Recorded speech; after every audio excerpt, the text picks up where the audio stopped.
By the hole, but he fumbles, and Argonauts recover on the Winnipeg 19. A dramatic climax to the first overtime Grey Cup game.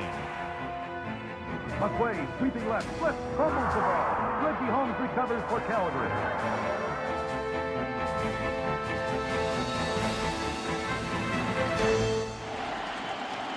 The Alouettes will kick off.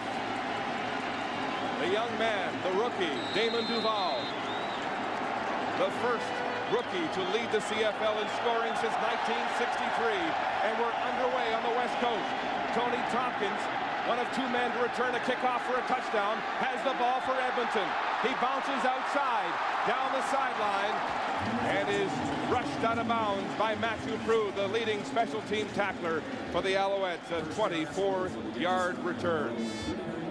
Ricky Ray will get the start. His third Grey Cup appearance in as many years in the CFL, all against Montreal, 1-1 in Grey Cup competition. But he hasn't thrown a touchdown pass in 7 consecutive games, and he has been pulled twice in the playoffs leading to this Grey Cup championship. For the first time, we've seen him vulnerable going into a championship game. He'll start with a swing pass. Daryl Mitchell out of the backfield, breaks a tackle, and then steps out of bounds about 2 yards shy of the first down. Here's the Edmonton starting offense. I like the way they did stretch it out. We talk about Ricky Ray getting the start, and why not? 5-1 in the playoffs, including the Grey Cup. Or getting a start. Jason Tucker, 217 yards receiving. The last times these teams met, he can be an Alouette killer. And an offensive line, Bruce Beaton back from retirement, trying to win another Grey Cup ring for his son Sam. And that line will be under pressure this afternoon. 2nd and 2 on the ground. Troy Davis gets outside, and he'll have a first down. The rookie Garrison making the tackle at middle linebacker for Montreal. Well, they're going to test this defense. We take a look at Ed Philly on the quarterback killer in the middle. What a year, 7 quarterback sacks. He's ready to be going. He could have played on Tuesday. The linebacking crew, Jeremiah Garrison in the middle, but he's got the 2 vets, Butler and Strickland, the man that makes all the defensive adjustments, that Sam linebacker. And how about Ricky Bell? He's going to try and shut down Jason Tucker all day today. First down, Edmonton back to pass is Ray. Pressure, they got him. Ed Fillion, the quarterback hunter, in the game's first sack. And Mark, we talked to him, and he said on Tuesday, I'm ready to play. He says, I don't really like to come out here, sit around all week and wait to play the game. He says, you know, I'm chomping at the bit, and he does a nice job of using an arm bar, getting underneath Joe McGrath, the right guard, and driving him right back to the quarterback for the first sack of the afternoon. Ed Fillion was telling us this week that the last time they met in 2003 at the Grey Cup, they hit Ricky Ray 18 times in 32 passing attempts. He's hard to rattle, but they've got him once already today. 2nd down. Here comes the blitz again. Ray throwing across the middle. Andrew Nowacki has the catch at midfield, but he's well short of the first down. The pickup is 15. Well, Nowacki does a nice job of bringing it back into the middle of the football field. Ricky Ray feels the blitz. The Alouettes are going to sit back in a bit of a zone coverage. You're not going man right now, and that allows Nowacki to come underneath the coverage. You see, they bring him down, but not before he finds the opening, the hole, and picks up a nice catch and a first down. Hard-nosed receiver out of Murray State broke his fingers July 30th and missed a chunk of the season for Edmonton. Ezra Landry alone to return this punt from Fleming. A high spiral, angled out of bounds. It won't get there. Landry at his 11. Dodges the first man and surrounded. Nathan Dubuc, the first man downfield to limit that return to just 6 yards. Anthony Calvillo and the Alouettes on offense when we come back. Trevor Gaylor, the man with the winning touchdown catch in this stadium 1 week ago in the West Final, with a big first down catch for Edmonton. 1st and 10 on the Montreal 17. In the shotgun, Ray rolling. And again, an open receiver. Mike Maurer makes the catch and is hit out of bounds. Ricky Ray in this Edmonton offense have watched a lot of what Montreal tries to do by overloading one side. So they go to the opposite side and they flood it with a receiver and they try and leak out Troy Davis.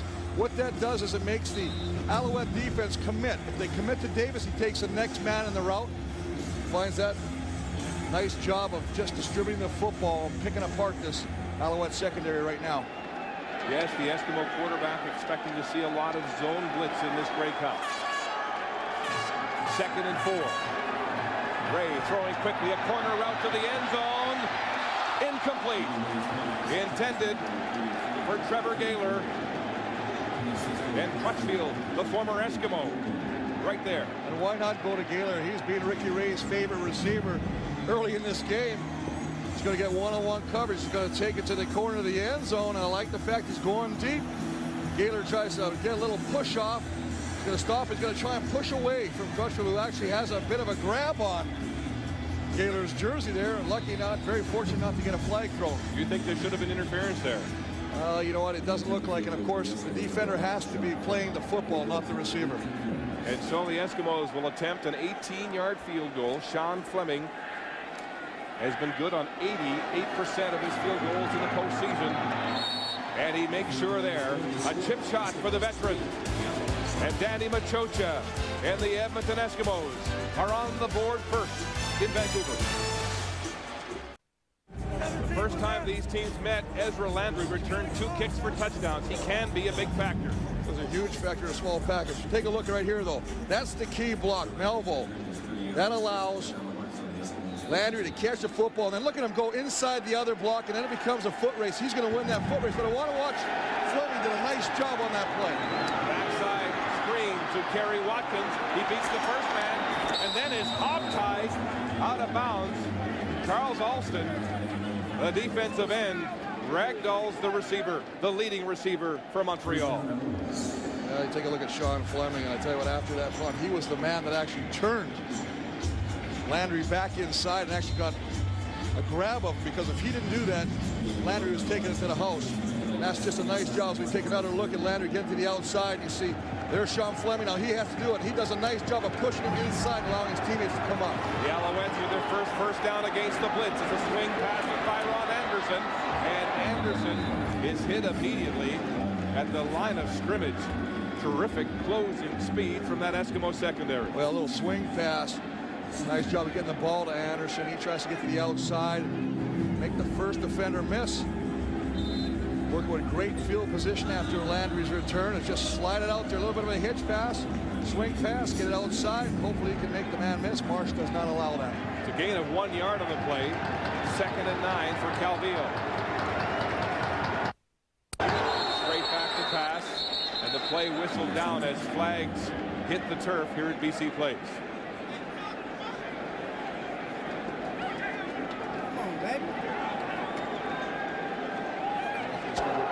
Procedure, Montreal, number 68. 5-yard penalty, repeat, 2nd down.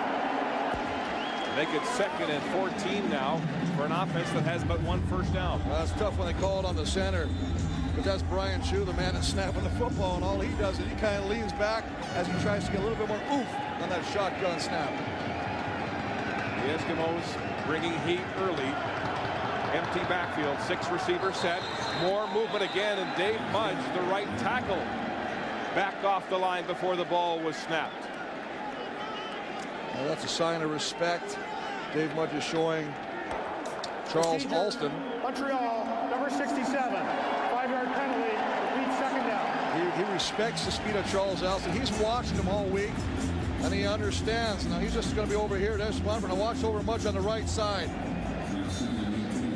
You've got to respect Charles Alston, the rookie with 7 tackles and a sack last week in the West Division Championship. 2nd and 18 now. Calvillo back to pass.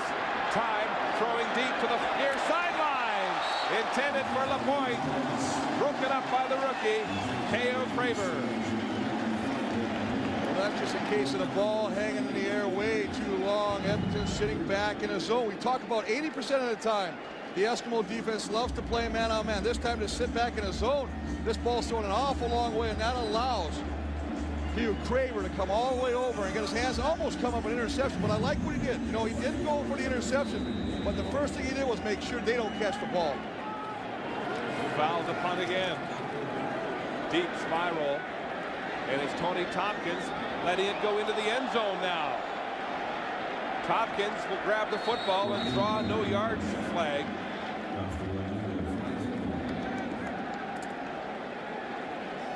The Eskimos will have tough field position when they go back on offense. So the penalty was declined, and the Alouettes will get the single. The Eskimos looking for field position, giving up the single in a 3-1 football game early. From their 35.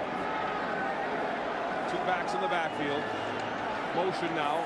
Ray facing the blitz again. Throwing wide open. And Herbie, the veteran, has a first down.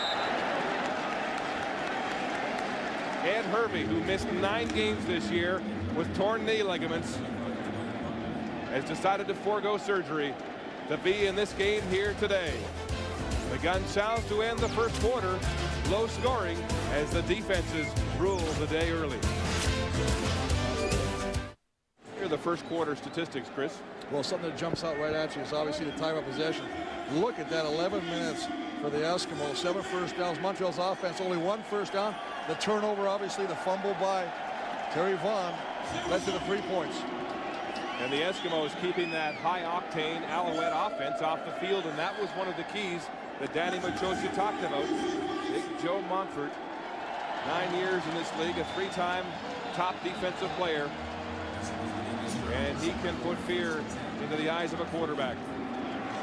Ricky Ray with 5 receivers to the wide side. First down. Blitz. Hits pass again. Daryl Mitchell drops the football.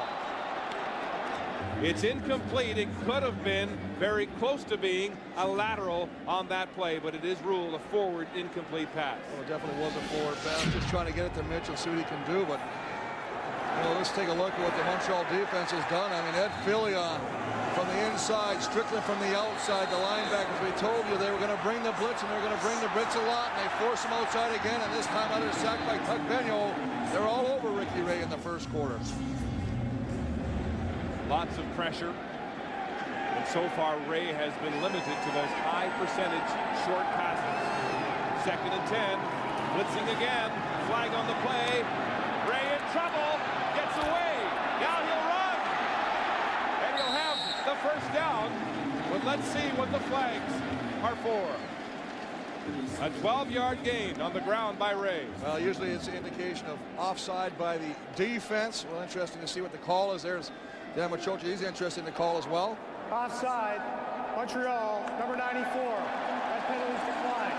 First down. That'll be Rob Brown, defensive tackle, number 94 for the Alouettes. I really like what Ricky Ray did on this play. He just jumps off the gun, tries to get under it. But look at it, it looks like the whole pocket's going to collapse, and Ricky Ray does a nice job, and he does it as it takes off. And a little pump fake that frees the defenders. The Alouettes changing their stripes on defense 3 times this year. Back to a pressure, speed defense. Ray rolling, buying time across the middle, and Daryl Mitchell makes the catch, breaks the tackle. In coverage was Kelly Malvo, and it'll be another first down Edmonton after a 19-yard gain. Well, Daryl Mitchell is becoming another go-to guy. First was Trevor Gaylor, a little play-action pass. And look how they try to set up the shovel, and that pulls one of the defenders of the Alouettes in because he's got to respect Troy Davis. That gives more room to Daryl Mitchell to come from behind and throw that ball. And Mitchell with some nice catches already. Little atonement for dropping the earlier swing pass in the flats. 6 seasons over 1,000 yards. A man in his mid-30s, lots to offer. First down, Eskimos. Play action.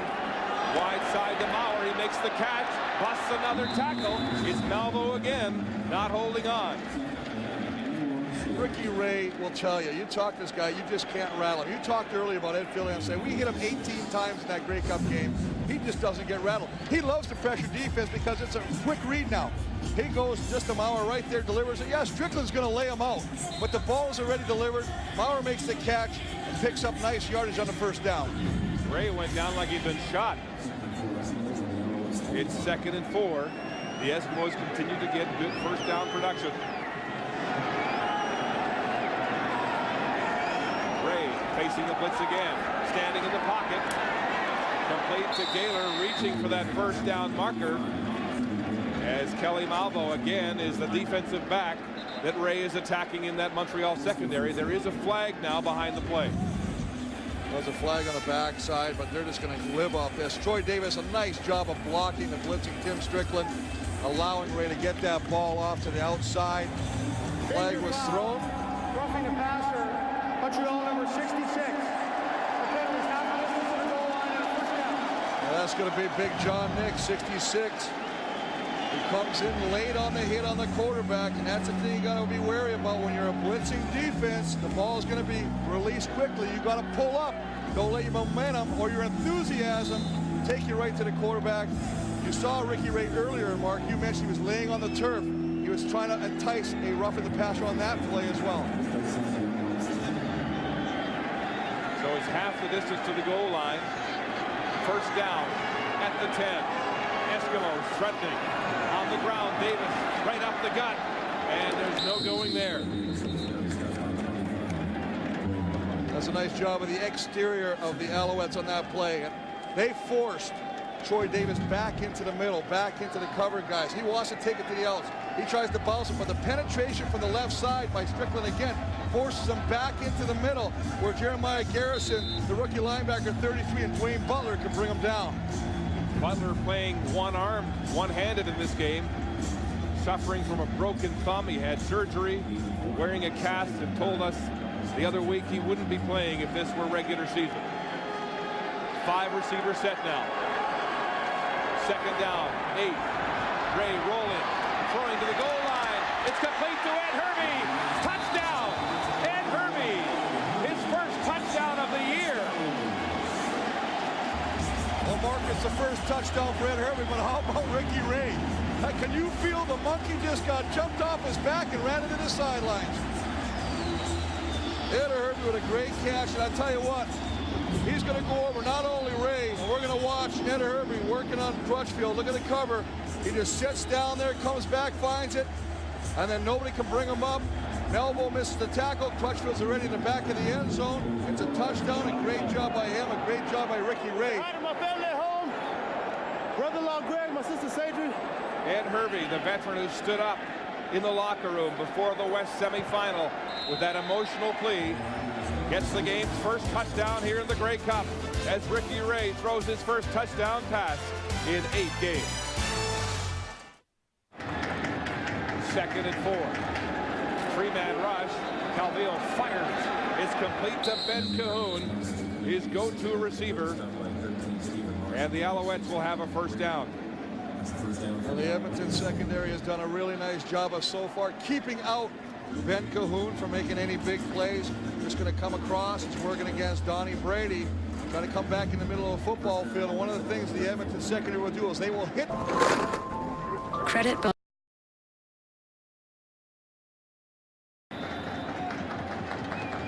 First down, Alouettes. Time ticking, 1.5 minutes to the half. Deep corner route by Ron Anderson. Makes the catch. And a big first down for the Alouettes. Well, one of the best long ball throwers in the game. Anthony Calvillo puts this ball just where it has to be, just inside the outstretched arms of Thyron Anderson just before he gets to the sideline, and all Stephen Marsh can do is watch. Gained his 24 yards. Anderson saying he didn't know how he'd fit into this receiving corps coming back in midseason after a failed tryout with New Orleans. Coming in handy here today. Calvillo rolling the pocket, under pressure, fires back across midfield, intended for Terry Vaughn, and nearly intercepted. Kelly Wiltshire, the safety, was in the neighborhood. Kelly Wiltshire, who already has 2 interceptions in the postseason, both against the Calgary Stampeders, almost comes up with number 3. But Terry Vaughn's going to come across. He's going to try and sit in the middle. And as he comes down, the ball just overthrown. And I believe that Terry Vaughn saw his old teammate, Singer Mobley, number 27, leveling down on him, because as he goes for that football, you see 27 coming in your screen. Vaughn was open. I think Calvillo missed him on the pass. Too far inside. Second and 10. 3-man rush. Calvillo throwing deep for Watkins. And overthrown as he bumps with Malcolm Frank.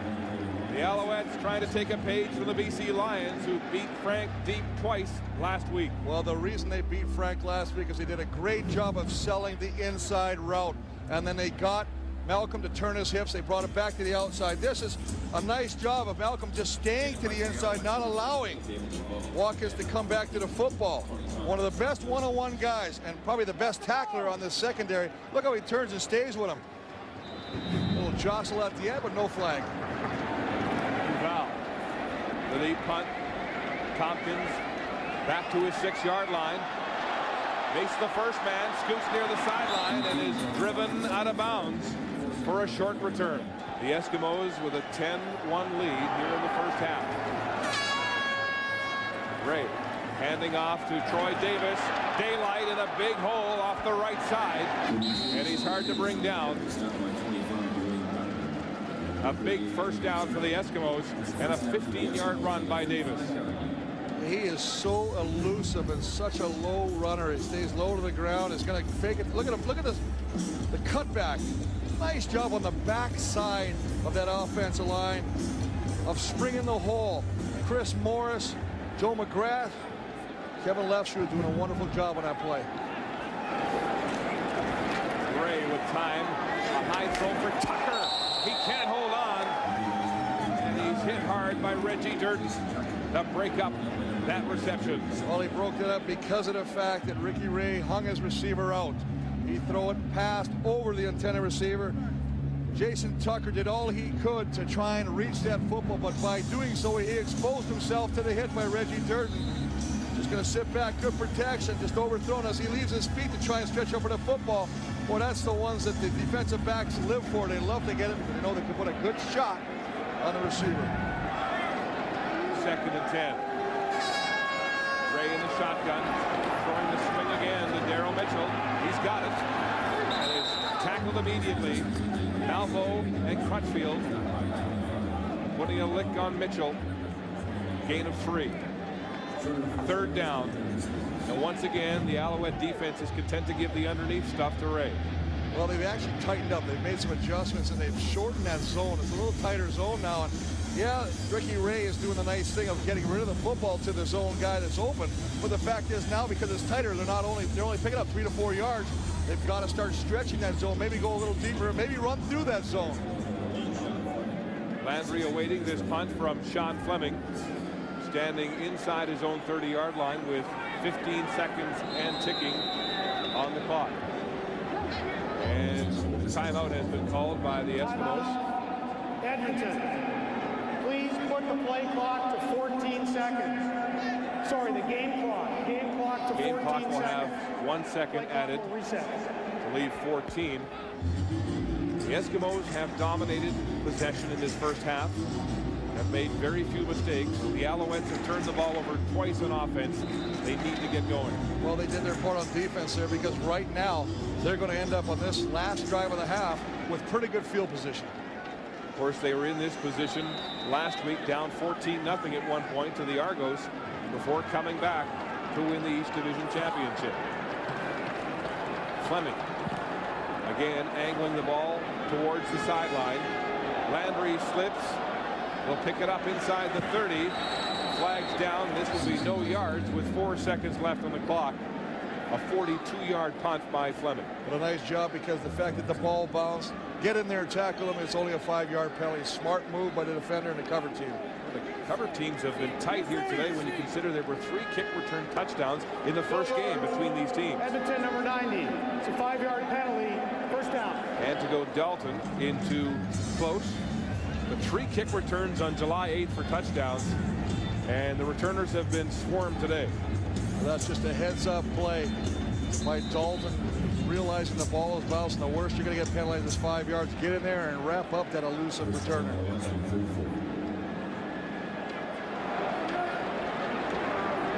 Calvillo with protection will kneel down and run this clock to 0. It has not been a productive first half for Calvillo and the Alouettes, with but 1 point to show for it. Fleming kicking to Landry at his 20. Ezra Landry straight upfield. for any kind of spark. And again, the diminutive returner is swallowed up by Glenn Young. Anthony Calvillo spreading the ball around in the first half. Let's take a look at his pass distribution as the Alouettes get set to go on offense. Well, he started off taking everything underneath, but he has found success deep. He's got Thyron Anderson deep a couple times, and Terry Vaughn as well. I think that's what you got to do. If Edmonton wants to sit in that zone, I think you got to attack it. That means you got to put some guys through it, go deep and stretch it. We'll see what kind of adjustments the Alouettes have made at halftime. First down, back to pass, Calvillo firing with authority down the middle. It's complete to Ben Cahoon. And it'll be just shy of a first down. Montreal teammate saying that he always goes to Cahoon when he needs a big play. Remember last week, 52 yards to start the second half against Toronto was Calvillo to Ben Cahoon, and that jump started that offense. Gain is 7, 2nd and 3, Alouettes. Three receivers wide side, they'll hand off to Lapointe, and just like he did in Toronto, Eric Lapointe gallops to a big first down, a gain of 11. The Canadian in his 7th year. This is what I talked about. I mean, the fact is that coming into the second half, both backs, that's Davis and Lapointe, had carried a total of 8 times. If you're going to run the play action, you have got to at least run the football. Otherwise, those linebackers don't respect the run. They won't step up on the play action, and it makes it tougher to throw behind them. The numbers posted 1 week ago by Lapointe. Play action twice. Calvillo throwing deep down the sideline for Watkins. It's short and is complete. And once again, blanket coverage on the corner by Malcolm Frank. Well, blanket coverage, good coverage by Frank. But the thing is, I believe that Kerry Watkins, or at least Anthony Calvillo anyway, as he does a double fake, comes back, is hoping that Kerry Watkins can come back into the football field to make an attempt to come up with that ball. Missed Watkins in the first half of the interception by Garrett. Second down, 10. Watkins alone to the boundary. Calvillo under pressure, gets away, he'll run, still on his feet. Finally brought down by Glenn Young right at the first down marker. Well, you're talking about a leader here, not only throwing the football, but a lot of quarterbacks, when they feel that pressure, they'll go down. He doesn't force the situation this time. He just takes off, gets away from Esau, and then look at him avoid the tackles. He shook off 3 tackles before Glenn Young could bring him down. It's a nice job of taking exactly what you can from them. And sometimes you got to keep the ball in your own hands to do some damage to that defense. Calvillo doesn't run often. This year only 189 yards rushing. As we look at the measurement, there'll be a little over a yard shy of the first down. But when he does pull it down, he makes good. Calling his own plays. Calvillo's numbers here, as we look, he's been hit 6 times, hurried 7 times, as Edmonton continues to bring heat. And you know there was no sacks listed there, but I tell you what, those hurries and hits are just as good as a sack. Big Brian Chu, the CFL All-Star for a 6th year, over the ball. Hand off to Lapointe, a gaping hole in the #1 run defense. And a huge first down.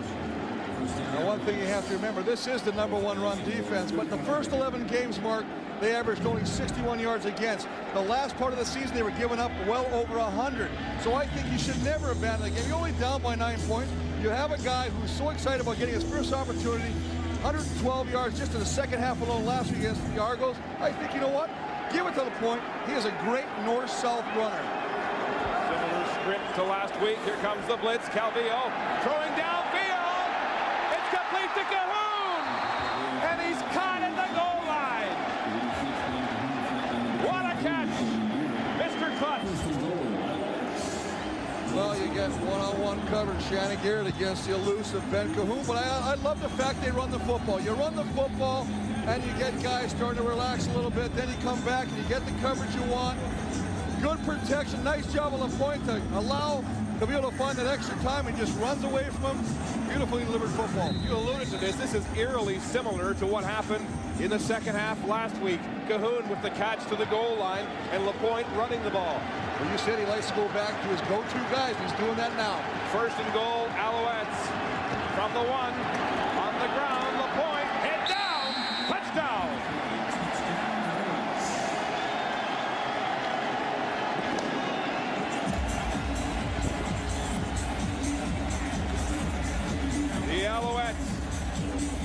drive of the second half. Hayter. And I got to give a lot of credit to Don Matthews because he does such a great job of making adjustments at halftime. Talked about it earlier. You heard Greg Ferris said he outscored Toronto 27-3 in the second half. They came out in that opening drive last week, scored a touchdown. This time they come back again, scored a touchdown. That's exactly what they got to do. They make the right adjustments to make them successful. LaPointe celebrating his Grey Cup touchdown. Chew and the Alouettes are back in this game. Back in Vancouver, Jeremiah Garrison being helped off the field. The injured rookie middle linebacker from Montreal, meaning that Michael Bottrell, the Canadian, has been inserted by the defensive coordinator, Chris Jones. Bottrell, normally a weak side linebacker, now the man in the middle. Carey, the late word, out with a hip pointer. Play action, a mix-up there. A quarterback draw by Ricky Ray, and long distance to go on that 1st and 20 situation, rather 2nd and 20. Jim Strickland coming over, bringing him down.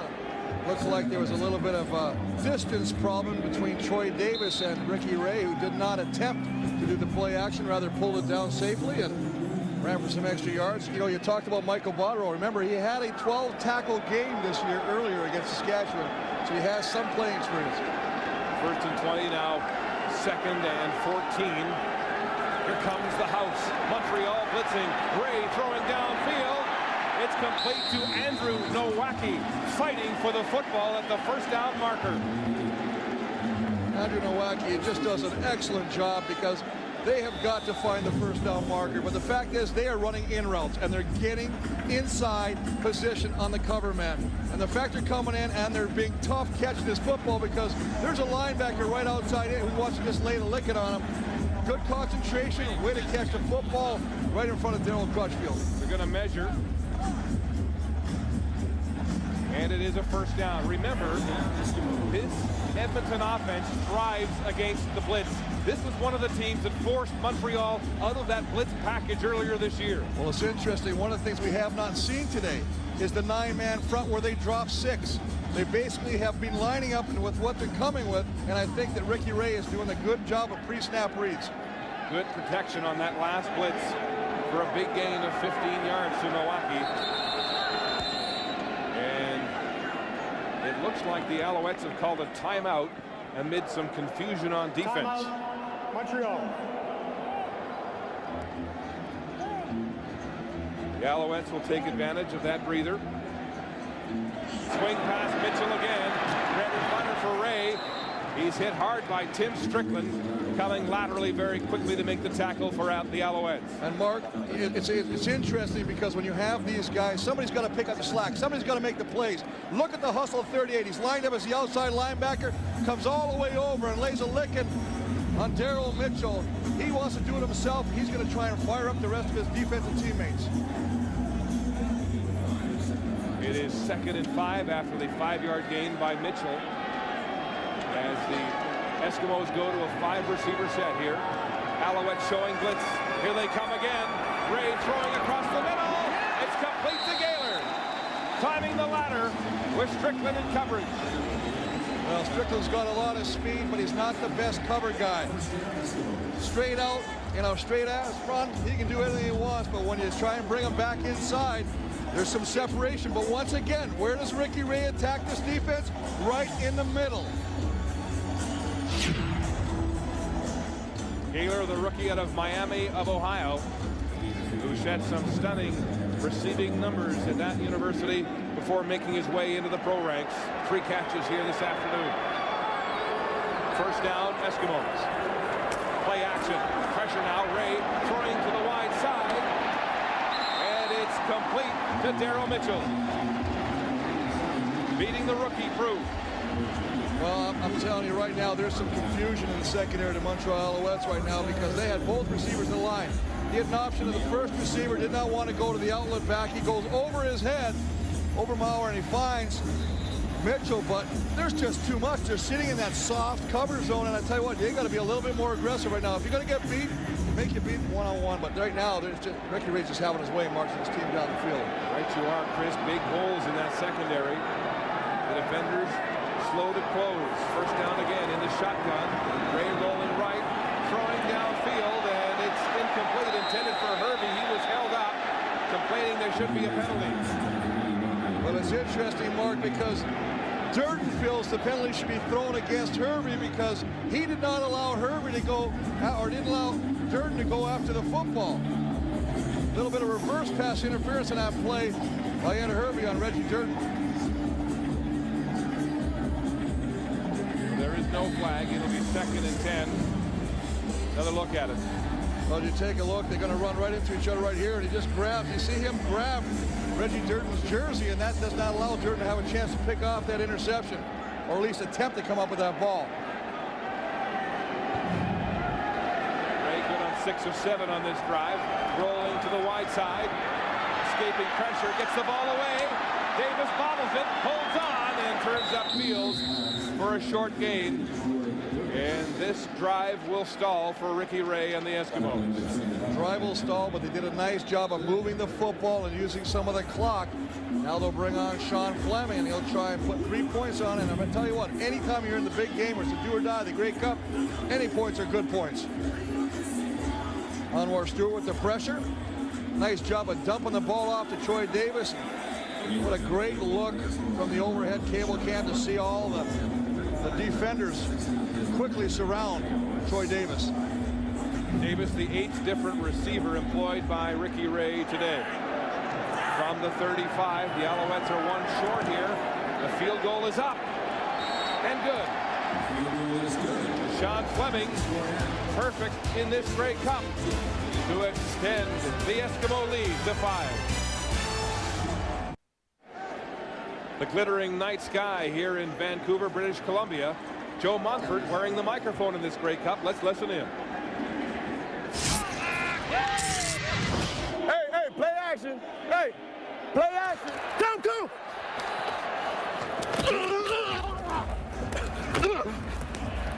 Hey, baby, it's Grey Cup time, dog. And you got 5-3, bow, putting it on them. The durable Joe Montford in 9 seasons. Chris, he's played 18 games every year. And enjoying this Grey Cup. It looks like it. Short kick to the 22 to Ezra Landry. Here comes the little returner at full speed. Gets past Fleming and then loses his balance. At full speed ahead, another thrilling run. The little number 16, 39 yards. Well, he's doing his parts on special team to try and give that offense great field position. It's up to the offense now to capitalize and take advantage of that. Nice job again by Ezra Landry, the 5'4" dynamo. Just cutting back. Nice job of switching the football to the inside to protect it from the tacklers. A.J. Gass from behind with a shoestring. Great effort by the middle linebacker. Great field position for the Alouettes. First down at the 49 of Edmonton. Calvillo in the shotgun. Play action. Straight back. Lots of time. Throwing deep for Gerard. Contact. Flag on the play. Gerard has the football. A huge play for the Alouette offense. The former #1 draft pick out of Concordia has had a rap of always dropping the big balls. Well, he makes a tough catch this time. Donnie Brady with close coverage, too close as the flag is dropped. Down the numbers, there's contact right there with the left arm, but Gerard still comes up with the catch.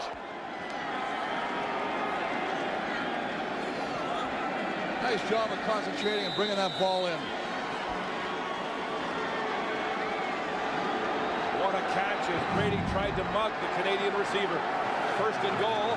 Alouettes threatening, passing to the end zone. Diving. And Stala can't quite get past the goal line as A.J. Gass comes in to hammer him. And Marsh is down again. Second down and goal. On the ground, LaPointe diving. Touchdown. LaPointe's 5th postseason touchdown. And the Alouettes have the lead. Well, Girard got him down to the goal line, and LaPointe again, the second time this game, finishes it off from the 1-yard line.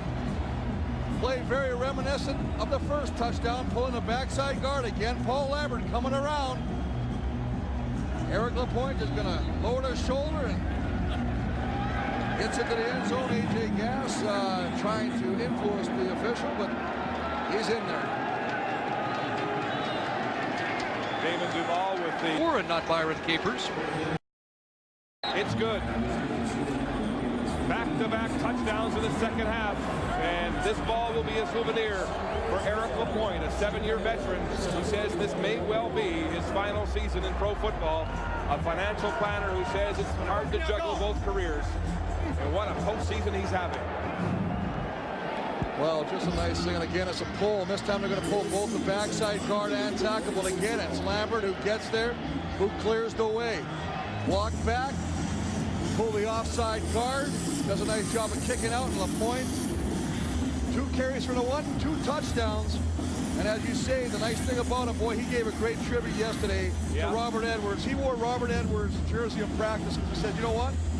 I know he did all the work to get us here. It's a sign of respect. There's Eric LaPointe's family all the way from Quebec to watch him play in the Grey Cup. And Chris, that was a real tribute to Robert Edwards, who suffered cracked ribs in the East Division Championship and couldn't go, wearing his number in practice. As Don Matthews said about poor Robert Edwards, if he didn't have bad luck, he'd have no luck at all. Well, I just love the fact he says, you know what, I know what it's like to stand on the sidelines and watch the big game. This is my opportunity, maybe my very last opportunity. I want to make it a big one. He's doing that right now.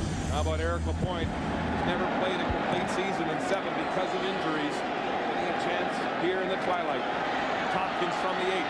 Tony Tompkins reversing field, in traffic, turning around, bouncing like the pinball, and finally hauled down. Diner makes the tackle. Calvillo with back-to-back touchdown drives in the second half.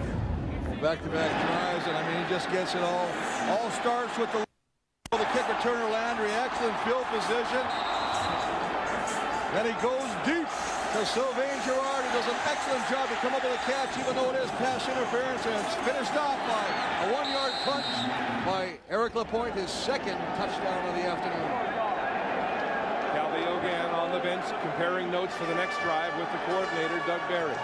First down, Ricky Ray and the Eskimos trying to answer back. Davis fumbles the ball. The Alouettes have it. Matthew Crew, the rookie, still on his feet. Battling. What a turnover. A huge fumble recovery.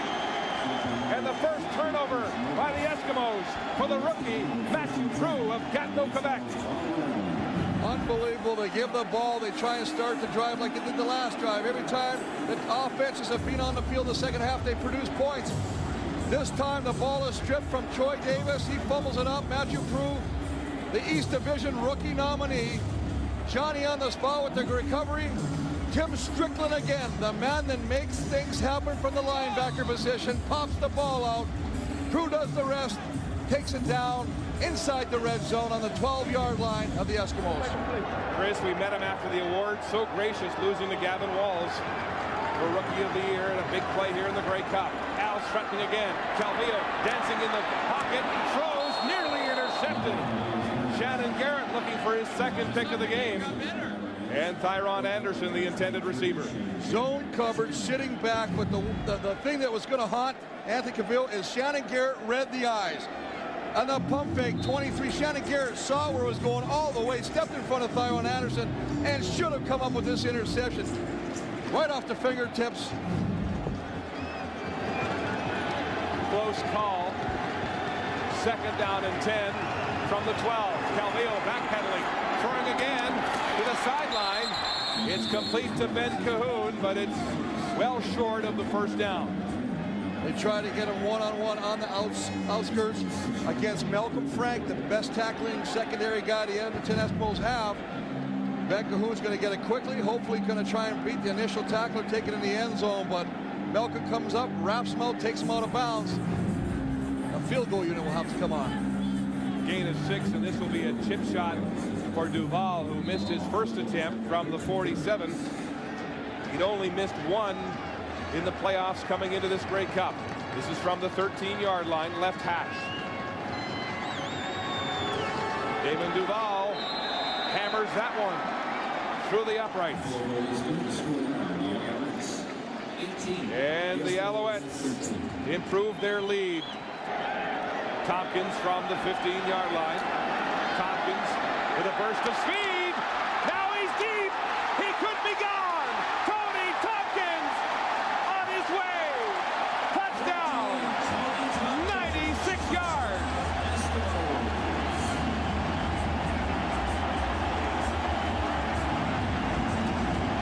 Mark, that's unbelievable. He had a 93 punt return touchdown against the Eskimos earlier this year. The 3 yards better on the kickoff. Great job of making the first guy miss. Good blocking downfield by Jason Tucker. Then it's a foot race and nobody's going to catch the man they nicknamed TNT. 96 yards, Chris, the longest in Grey Cup history.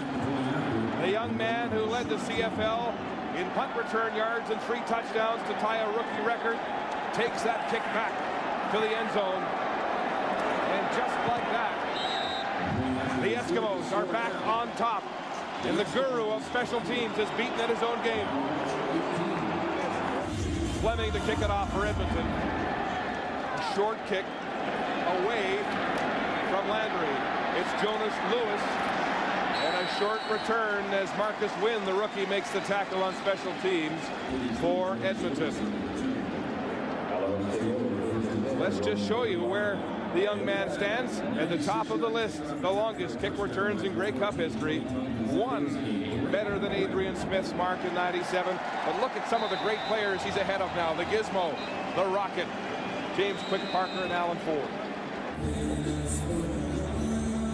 The legend versus the apprentice, Danny Machocha, in his first Grey Cup as a head coach. A young man who grew up in Montreal watching the Alouettes. They were his favorite team. He remembers 1977, the Grey Cup there, where Don Matthews made his first appearance as an assistant coach with the Eskimos. He hated the Eskimos. Now he's their head coach. First down, Calvillo, quick drop, throwing behind the play, a diving catch made by Kerry Watkins. And a good catch indeed for a short gain of about 5 yards. Well, I think it's really important for Edmonton to come out and make a statement defensively. They've had the ball marched down, as he said, every time they've been on the field in the second half. This ball just thrown behind, not allowing Kerry Watkins to make the catch and do something with it, or yards after the catch. That helps Malcolm Frank immensely. Final play of the third quarter. It is second and a little more than 5. 4-man rush, Calvillo firing to Vaughn. He's got it at full stride. And a first down to midfield for the Alouettes. As the third quarter ends, the Owls marching again. First down, Alouettes. They'll go on the ground to the point, turning upfield now. And Charles Alston tries to strip the football from the Canadian running back, but he won't get it away. And the gain will be about 4. But again, a great job of giving the ball to the point, letting him find some room. A slide protection. They're going to slide to left, and he's going to find the hole. He just tucks behind Okeke, the left tackle, picks up 4 yards. Eric Lapointe, who has bided his time as a backup throughout his career, behind the likes of Pringle and Autry Denson and Lawrence Phillips. He's the main man today. Calvillo with time, firing across the field. Up the middle, complete to Ben Cahoon, coming right down at that first down marker. As A.J. Gass comes in to make the tackle at middle linebacker. Well, A.J. Gass makes the play, but Cahoon, the wily veteran, knows that if he comes inside, this is a deep drop, as you can see how far the linebackers, A.J. Gass in the middle, sit back. Cahoon just sits in front of him. Here he comes up. He's going to make the hit. But he's dropped already 12 yards, so by the time he comes up and makes the hit, and he's happy about making the hit on Cahoon, Cahoon may have picked up the first down. They're going to measure, just come up a little short. A.J. Gass, the heart and soul of that Eskimo defense. 2 years wiped out by 2 different knee surgeries. He played behind Kelvin Powell, was a good soldier in this defense. Finally got his shot this year, start to finish. He's ruled the middle for Edmonton. Well, he is a throwback to the way football should be played. I mean, every time you look at him, something's bleeding on his body. Yeah. I mean, you know, he idolizes Danny Kepley. Kepley idolizes him. Those two are from the same mold. He says Kepley's been in his ear. Third down gamble and short. And they'll go right up the gut, and they should have the necessary inches for the first down. Calvillo is in a rhythm now, and that's one thing the Eskimo defense said they wanted to break up in this game. Stop Lapointe on the ground, get hits on Calvillo, break his rhythm. But right now, that offensive line, Chris, superb protection. Superb protection as he dives and keeps his leg driving to pick up the first down. But it always happens when you have a quarterback that calls his own plays. He can feel the rhythm. It's not like a guy that sends the plays in all the time, and you're wondering what's going to happen as we take a look at Jason Moss on the sidelines throwing the ball. That's interesting. First down, Alouettes. Pitch out. Around the outside, Lapointe turning upfield. Tries to get around the corner. This is something we haven't seen too much in the Alouette offense. A.J. Gass just got tackled. Paul Lambert's going to just pull around right here. Now watch him on A.J. Gass. And he just grabs him and tackles him behind. Now A.J. Gass gets up and is looking for the flag. That was a flag. Paul Lambert, very fortunate to get around. He just grabs him and tackles him, and woo! Yep. Good to be lucky to be good. 2nd and 7. Here comes the blitz. Calvillo on route. Big catch. No. Incomplete. Thyron Anderson had it. And then Malcolm Frank cut him down at the knees. And that hurt. Well, Malcolm Frank came up and took the legs out from the lanky Thyron Anderson, who goes up to make this catch. Pressure's coming. Montford's free from the top side, and he goes and leaves his feet to make this catch. Malcolm Frank, like a missile, look at him right at the back of the knees, flipping him over, driving his head back into the turf. And that will force the Alouettes to punt. Foul across his side of midfield. Tompkins and Singor Mobley back. Quickly away and nearly blocked. Craver in the neighborhood, and he forced that ball out of bounds further, or at least closer upfield than the Alouette punter wanted. Moss has warned, will he play? We'll see when we come back. The Alouettes in the red zone, 2nd and 2. Calvillo handing off to Lapointe, right up the gut for a first down. 1st and goal from the 8. Calvillo backpedaling, crossing route in the middle. It's complete to Cahoon, battling to the goal line, and just shy again. Cahoon having words with A.J. Gass.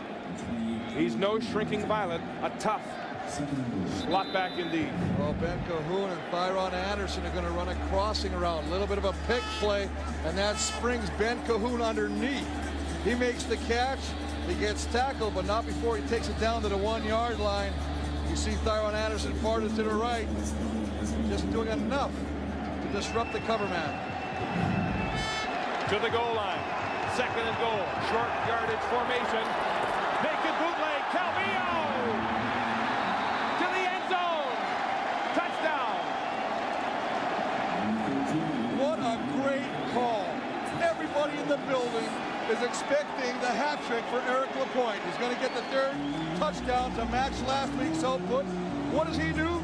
He calls his own number and does the bootleg. Watch this fake and out to the outside. Beautiful job by Anthony Cavill.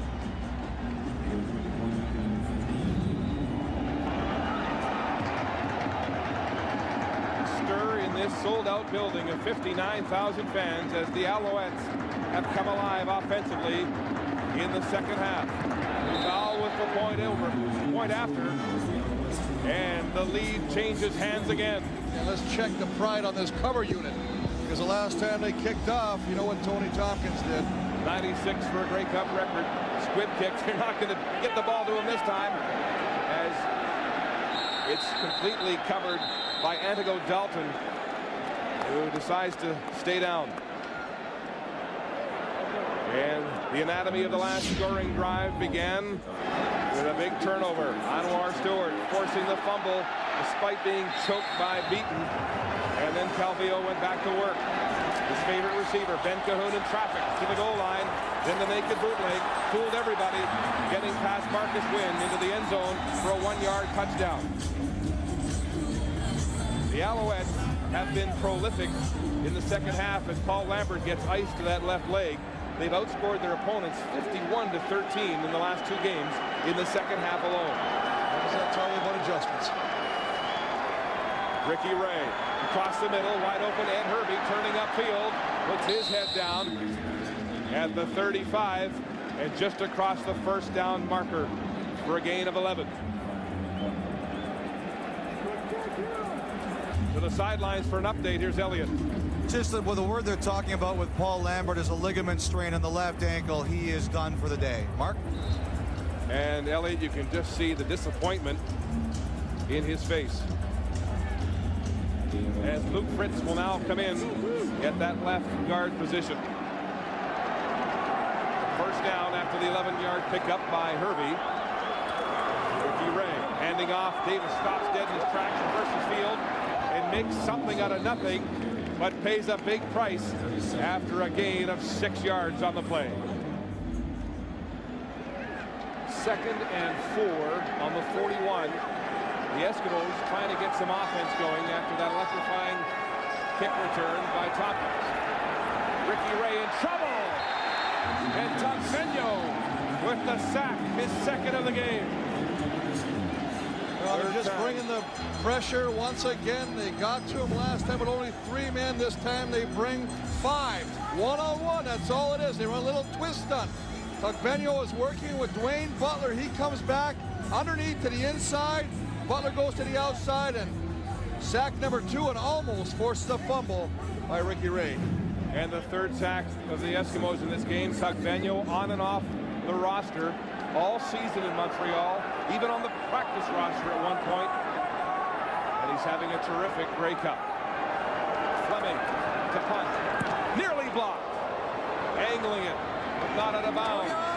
Landry draws a flag, and he's hit for a short return. But this will be no yards. Montreal defense said they wanted to get lots of hits on Ricky Ray. They've got 10 so far. Well, 10 hits, and that's the big thing. Anytime you hit him, you make him think of what he's doing. He starts to look at the defense instead of keeping his eyes downfield at the intended receiver. Strickland and Phillion Stewart, Tugbenyo with 2 sacks, Nix with a late hit. They're just all over Ricky Ray, and he's going to fill every one of those tomorrow. They say Ray's hard to rattle, but he's only human. Well, there was 10 hits, and they also had a whole lot more hurries. Those are just as good as sacks. Tugbenyo with 2 sacks, Phillion with a sack. They're doing it all right now. The defense has really picked up its game. It's just really, I feel, starting slowly in the first quarter. Getting some encouragement there from Matthew Bertrand, injured, not playing. Here's Calvillo, back to pass, pumping. He wants to go deep. Tries to go across the middle for Vaughn, and there are flags down. Vaughn in coverage with A.J. Gass, and that's a mismatch that Calvillo tried to take advantage of. Well, Terry Vaughn's going to claim that A.J. Gass tried to trip him. The interest, he got up happy. Flag was thrown after the ball fell incomplete. There's A.J. Gass with a fumble recovery already this afternoon. Pass interference. Edmonton number 77. Automatic first down. Gass gets the penalty, the hard-nosed middle linebacker. It's just right here. Just going to go back, and you can see him right there. He just grabs. Terry Vaughn pulls him to the inside. All part of the Eskimo game plan on defense. To rough up the Alouette receivers. Anderson alone to the near side. It's a handoff to Kerry Watkins. Watkins into traffic there as Malcolm Frank came up from the corner position to make the tackle. It'll be 2nd down and 8. It's a nice job by Anthony to utilize the entire field. Little trickery, little reverse, but what it does is it spreads out that defense. Malcolm Frank with another tackle. He's had a number of them today. Look at the form going low, wrapping it, putting the helmets right between the legs, bringing down Kerry Watkins. Charles Alston again stringing that play out from the defensive end position. Second and long. Here comes the Edmonton blitz. Calvillo reads it quickly. Across the middle. It's complete, then dropped and ruled incomplete to Dave Stala. Well, both quarterbacks really realize when the blitz comes that the first read is inside. And every receiver is coming back in, running an in route. This time, Dave Stala comes there, looks like he has the handle on it, then he drops the ball, hits the turf, and the official right there signals no catch. You don't see that very often from Dave Stala. And so the Alouettes will punt. Tompkins alone. Duval angling this one out of bounds, and through the air it goes to limit the return to nothing. 1:43 to go. 3rd and 4. Big gamble. Montreal blitzes again. Ray throwing deep to Mitchell. He's open. He's got it. What a play. What a play, what a pass. Just when you think it's over, Daryl Mitchell with the corner out, and a beautifully thrown ball, and you better have the protection because they're bringing the blitz. The O-line does its part. Look where this ball is put. Crew tries to knock it down. He's coming over for the free safety spot, but that is a beautifully thrown football, dropped just where it has to be, and a big play by Daryl Mitchell, and Edmonton hopes are still alive. 35 yards to Mitchell. What nerve by Ray on 3rd and 4. Down at the 15. Ray rolling. He can run. There's lots of daylight. He will run. Forced out of bounds. But a flag on the play. A flag on the goal line. Dropped in the secondary. It'll be very interesting to see if it goes against the Alouettes. And the early indication it is going against Montreal. That may be one of the reasons that Ricky Ray could not find a receiver downfield and had to take off with the ball himself. Don Matthews looking for his 6th and a CFL record. Grey Cup as a head coach, and all the years of experience still can't take the stress from him. Well, he put him in a 3rd down situation. Contact on a receiver. Montreal number 25. That penalty was half the distance to the goal line. Well, Dwayne Butler with the call, a big call it is. Little play action, reverse bootleg, gets outside. You can see Dwayne Butler all over Troy Davis, grabbing him, not allowing him to escape to the sideline. It was a move of desperation by Butler, and it means 1st down, goal to go, Edmonton. Ball on the 7-yard line of the Alouettes. And Don Matthews hopes for a defensive stand. 1:14 on the clock. Ray in the shotgun. Play action, rolling to the short side. Now back, throwing across the middle. A flag in the end zone. Intended for Tucker. Kelly Malvo, the defender. And you can look at Don Matthews, who hasn't moved his head, has from the top of his head. He cannot believe it. So close, so far. Malvo with the interference call on Jason Tucker, the man that beat the Alouettes in the 203 Grey Cup. Play action, rolls right. Look at the time, and then he goes deep in the back of the end zone. And Kelly Malvo with the contact before the ball gets there on the intended receiver, Jason Tucker. And that'll put it down, Mark, on the 1-yard line. Unbelievable turn of events. The Alouettes undisciplined on this drive. 1st and goal, Edmonton from the 1. Ricky Ray behind the center, quarterback sneak. And he won't get in, and there's a flag down. The interior of the Alouette defense does his part of this play, and they stuff it up. Ray does not get to the goal line, but a flag is thrown on the sideline, which usually indicates offside. Montreal number 94. And that's what they're going to call. They're going to call Rob Brown 94 with lining up in the neutral zone. And they'll do it again from the 1-yard line. They'll wash that down. Again, a big break. Another Montreal penalty. And so it's 1st down again from the 1. Eskimos threatening to take the lead with 1:05 left on the clock. Ray behind his center. He'll call his own number. Touchdown, Eskimos!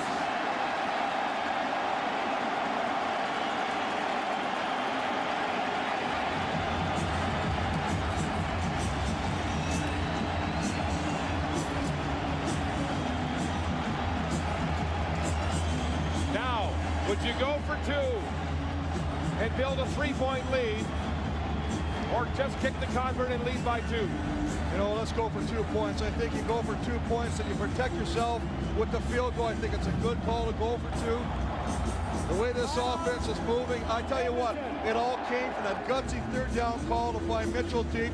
Nobody expected it. You know, Ray hasn't gone deep much today, but he did that time and delivered a beautiful pass to Mitchell. And then, of course, the penalty in the back of the end zone to Malvo. Gets it on the 1. They jump offside again. And finally, Ricky Ray takes it over from the 1-yard line. Hey, that missed Duval field goal in the first half is coming back to haunt the Alouettes. And Ricky Ray is coming back onto the field for the 2-point convert. His coach showing confidence to leave him in this football game, even when the offense struggled in the second half. I'm going to tell you what, it's also a sign of respect for the quarterback on the other sidelines, knowing the experience and the capabilities of Anthony Calvillo and his offense. It's a 1-point lead for the Eskimos. They want to go up by a field goal. The 2-point convert, Ray rolling, throwing the deep corner to Tucker. He's got it. Ray delivers again. Ricky Ray may be down and out with 2 strikes against him, but he came into this game today and he has hit a home run. He has found Daryl Mitchell with a great play, and he goes back to his go-to guy, Jason Tucker, running his favorite pattern. They know they do it all the time. It's just a post corner, and he gets him right there over the shoulder. And I tell you what, if you put that ball anywhere near 83, he will make that catch. Ricky Ray has a smile on his face for the first time in 3 weeks. Pulled in the West Division semi, pulled in the final. His coach leaves him in here, and he delivers a huge drive for a touchdown and 2-point convert with 1:03 to go. The Alouettes have time. Short kick again. And it's Jonas Lewis high-stepping and a burst of speed and a great return, setting up Anthony Calvillo in the offense with terrific field position. The veteran quarterback calling his plays as he comes onto the field. And a lot of times when you come in this situation, Mark, what he does is call the first 2 plays to his team, so when they come out, they can take advantage of the clock, and they know exactly where they want to go. 57 seconds. That's what Calvillo's got to work with. A terrific second half. Terrific field position. 3-man rush, they drop 9. Calvillo fires. It's complete across the middle.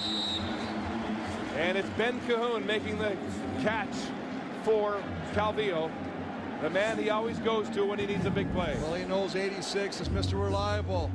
Very much reminiscent of the Danny McManus, Darren Flutie days. You know he can come up with big plays in a big game. 2nd and 3, fire offense, hurry up. Time precious, 46 seconds and counting. Calvillo again, a 3-man rush across the middle. Oh, what a catch. Ben Cahoon again reaching behind to make the catch. That is a highlight reel catch. And the thing that's going through Edmonton's mind right now is we cannot sit too much in a deep zone. We got to play a little bit aggressive, because we start to play a little bit of a soft zone, they're going to pick us apart and march down the field, Mark. You know, as you say, they still got 37 seconds. You know how hard that is for him with that brace. Movement by Montfort, flag down. It's complete. Watkins has it for Montreal. Head down, close to a first down, but there is a flag. And I believe it will be Joe Montfort who tried to time the count, get the jump on OKK, the left offensive tackle. And that's what they're going to call Joe Montfort, trying to get the jump, get some pressure, maybe get a hit on Calvillo. This time, he's caught for leaving early. Danny Machocho can only look on. Offside. Edmonton, number 53. That penalty's declined. It's 2nd down. 2nd down. So the veteran Gets away with one there. 2nd and a yard. Calvillo, 26 seconds on the clock. Trying to get into field goal range. The point up the middle. He'll have the first down with 19 seconds to go. What a tough run by Eric Lapointe. Knowing full well you got to pick up the first down, gets the ball, and he runs so hard. He is determined not to be stopped short, and he picks up the first down right up the middle. There's Damon Duval, the rookie, good on 1 of 2 field goals so far. Calvillo, one last shot before the field goal attempt. Throwing downfield, nearly intercepted. Oh my goodness! It bounced out of the hands of 2 Eskimo defenders. Brady, the last man to touch it. They jumped on this route. Look at Don Matthews. Oh my God, he says, get the field goal team on now. We're not going to take another chance. Kramer comes up almost with the interception, deflects, and then Donnie Brady, I believe, has an opportunity to seal the fate, much like Michael Gray in the '88 Grey Cup when he intercepted a deflected pass by Matt Dunnigan. And so with 9 seconds to go, a 35-yard field goal attempt. No, they're going to go one more play here on 2nd down. And A.J. Gass busts through the line of scrimmage. The Eskimos didn't look like they were ready, and so Gass came busting through in a heads-up veteran play to stop it dead. A.J. Gass realized that his teammates were not ready, as you say. They could have given up a big play. Instead, he decides, look, he's looking around. He wants to call timeout, doesn't. So he decides, I'm just going to go through. I'll take the penalty. Oh, what a smart penalty to take there. 9 seconds on the clock. Well, you know already they're in Duval territory right now. Well, Duval's longest this year during the regular season, 49. In the playoffs, his longest, 48. And remember, he was the special team player of the week last week, where he kicked 2 over 40 yards in their victory over Toronto. But he is a rookie. And this will be Offside. the biggest kick of his life. Edmonton, number 77. It's a 5-yard penalty. You know what? You know, A.J. Gass, that was a smart move for him to do that, but it hurt them because it moved them 5 yards closer. So the Alouettes with one more play on offense before they'd have to attempt a field goal. Calvillo with a risky pass that was nearly picked. This time on the ground, and Eric Lapointe will put it right in the middle of the field. Quickly down to Elliott. Mark, Don Matthews has been furious with Damon Duval today. It's not only the missed field goal, it's where he's been kicking it off, even before Tompkins returned it for a touchdown. He was angry with one of the punts that went out of bounds after only 15 yards. They had a yelling exchange with one another. It's a great moment of redemption for him. Here he goes from the 27. Straight down the field to put this game into overtime. Duval hits the ball right down the middle. It's good as the clock ticks to 0. We're going to overtime for the first time since 1961 when the Winnipeg Blue Bombers defeated the Hamilton Tiger Cats 21-14. Duval, steady as a rock. The rookie splits the uprights. Danny Machocha in his first ever Grey Cup as a head coach, feeling the pressure. And so is this man, Don Matthews, as the Grey Cup comes to this. Overtime. Montreal will scrimmage with 6 receivers. First in offense. Calvillo bouncing across the middle and a crossing route that's wide open. It's Ben Cahoon for a first down as he's knocked out of bounds for a gain of 13. As you say, Mark, a crossing route. One receiver goes underneath. Cahoon comes over top, wide open. Good protection, only a 4-man rush. And it becomes a little bit of a foot race. Kramer coming over, finally bringing him down. Not before a first down. First down at the 22 of Edmonton. Again, 6 receivers for Calvillo. Backpedaling under pressure. They got him. First sack of the game.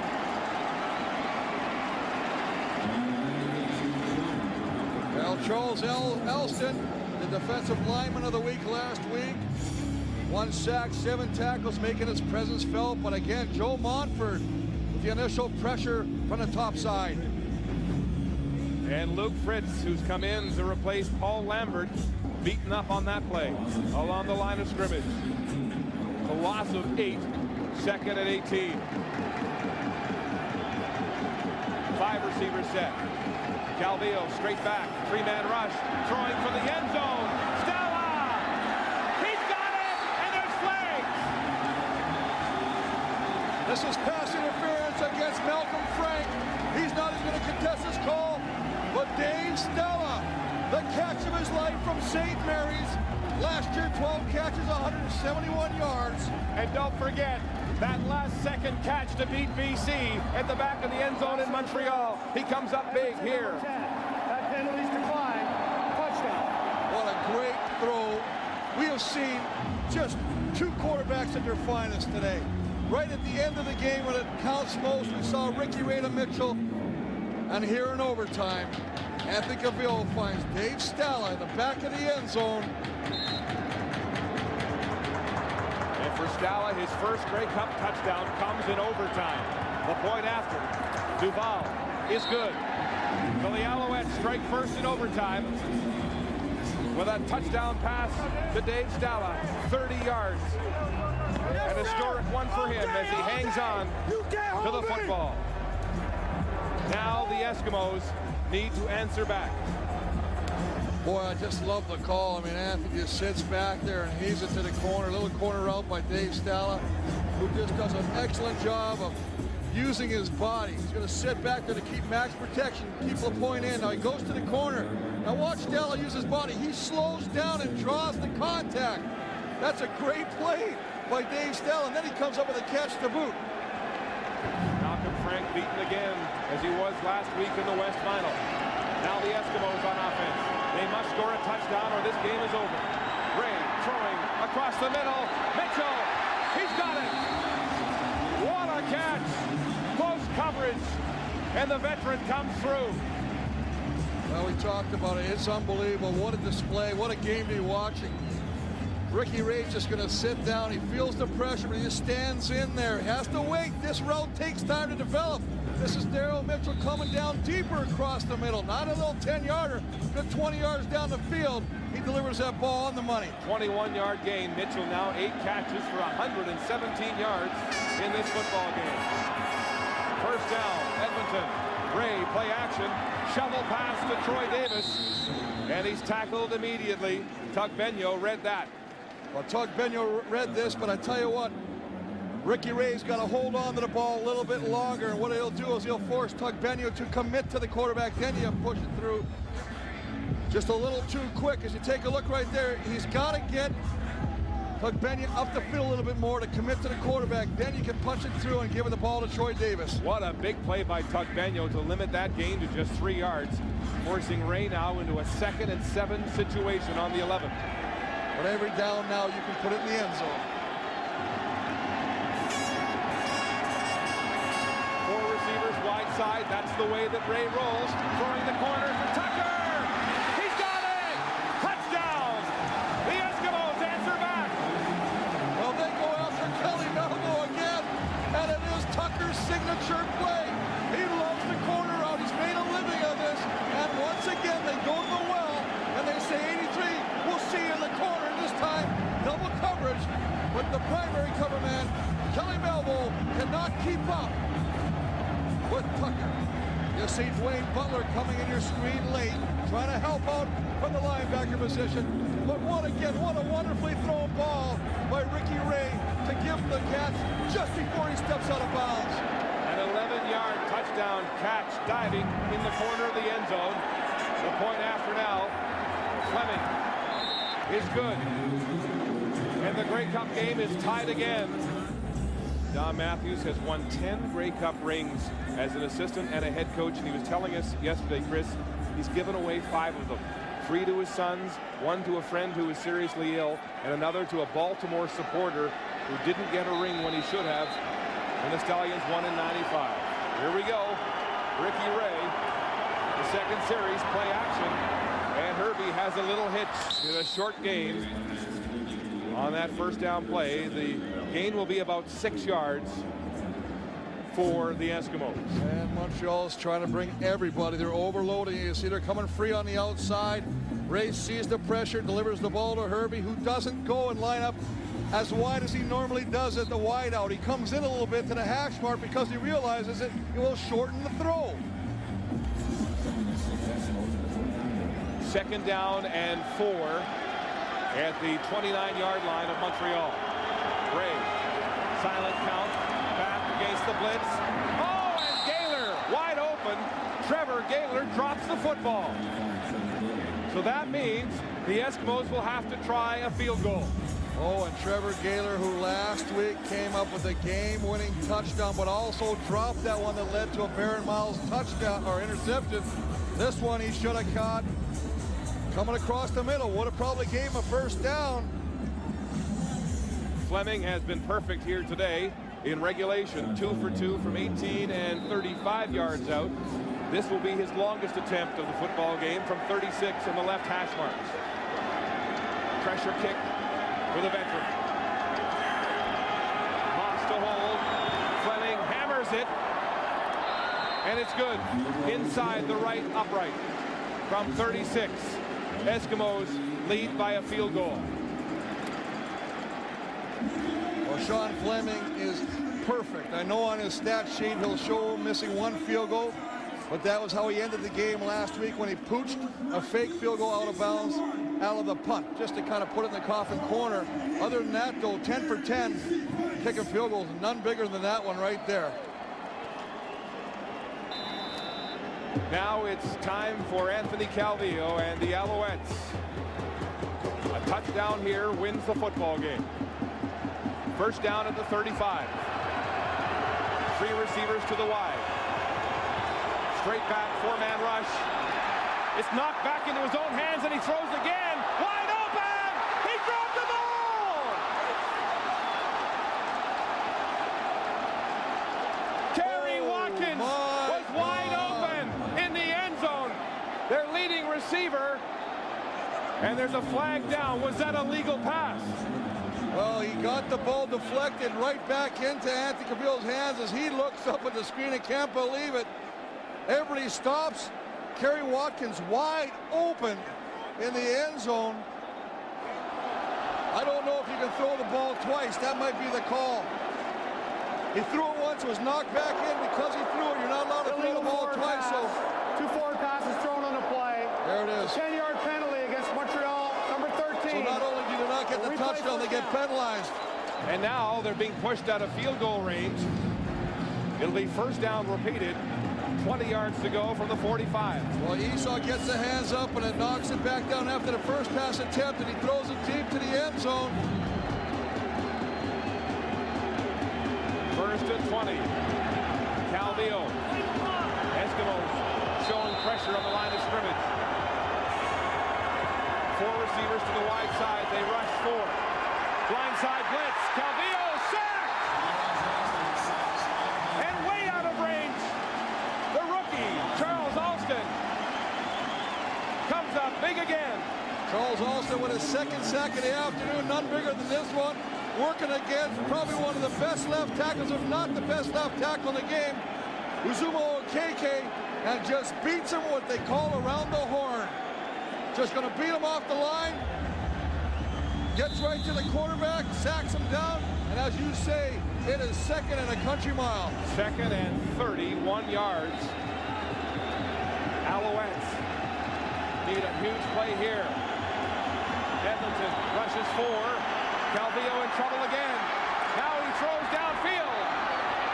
Oh, incomplete. Intended for Ben Cahoon.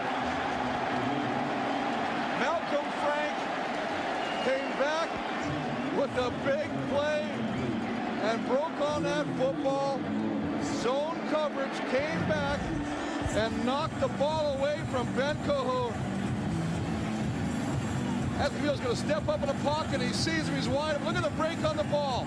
Malcolm Frank, originally beaten, but makes up ground quickly and gets the right hand in there to knock that ball down. And look at the reaction. Well, the head coach, Machocha, celebrating already. but there's still one down left. As the Edmonton mark with only 3 down linemen. 3rd and 31. Last chance for Anthony Calvillo and the Alouettes. In overtime. The crowd standing here at BC Place in anticipation of a decision. Calvillo facing the blitz. In trouble. Rolling away. Desperation kicks it away. Ball in play. AJ Gass has it. Flags are down. That's it. It'll be no yards. It'll be declined. And Danny Machocha, the rookie head coach, wins his first Grey Cup as the headmaster in Edmonton, beating the legend Don Matthews. But Markey took a play out of the Montreal defensive playbook by bringing the biggest blitz call of his life to put pressure on Anthony Calvillo. And the legend gives away to the apprentice as Danny Machocha's Eskimos win in overtime. The first Grey Cup played in overtime since 1961, and he is beside himself. He can't believe it. A kid of 10 watching his first Grey Cup in 1997, cheering on his Montreal Alouettes against the Eskimos. And he prevails today. Ricky Ray goes the distance after being pulled in the semifinal and final. The head coach sticks with him, and he delivers in overtime. Ricky Ray, I think when he got that first touchdown pass to Ed Hervey, the monkey was lifted off his shoulders.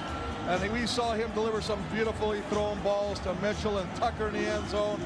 What a game. What a game by both teams. They both should be congratulated. An outstanding game. It gives me great pleasure to call upon the commissioner of the CFL, Mr. Tom Wright, to make the presentation. Thanks, Steve. Au nom de la Ligue Canadienne de Football, it's my honor to welcome Her Excellency, the Right Honorable Michael Jean, Governor General of Canada, to help me present the Grey Cup for the 93rd time. Your Excellency, would you lend me a hand?